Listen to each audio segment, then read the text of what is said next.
Okay, so just a bit of an insight on the tools I had to buy. Nothing much really.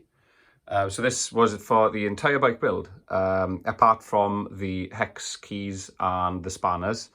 That's the bottom bracket tool.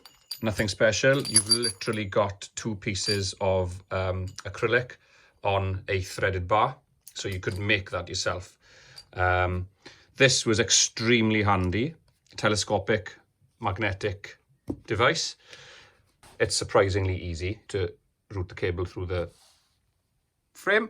Then you've got the greases. So this is the carbon fiber gripper paste. So that goes in conjunction with the bottom bracket. So you put that around the bottom bracket inside the carbon frame before you tighten it up, because that just stops it creaking and things and stops it moving when it's in position.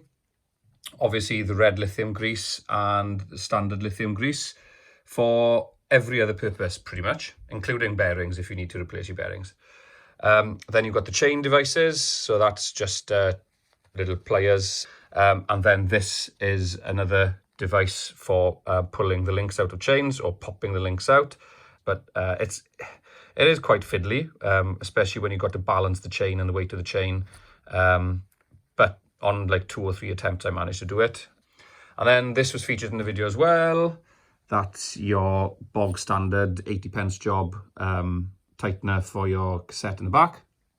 And this was in the video as well. This was probably the most expensive tool I had to buy. Can't remember exactly, around £30 it was. But I've always got that now, and it's essential for anything that needs to be torqued up. So there we are. That's your basic kit to put your bike together.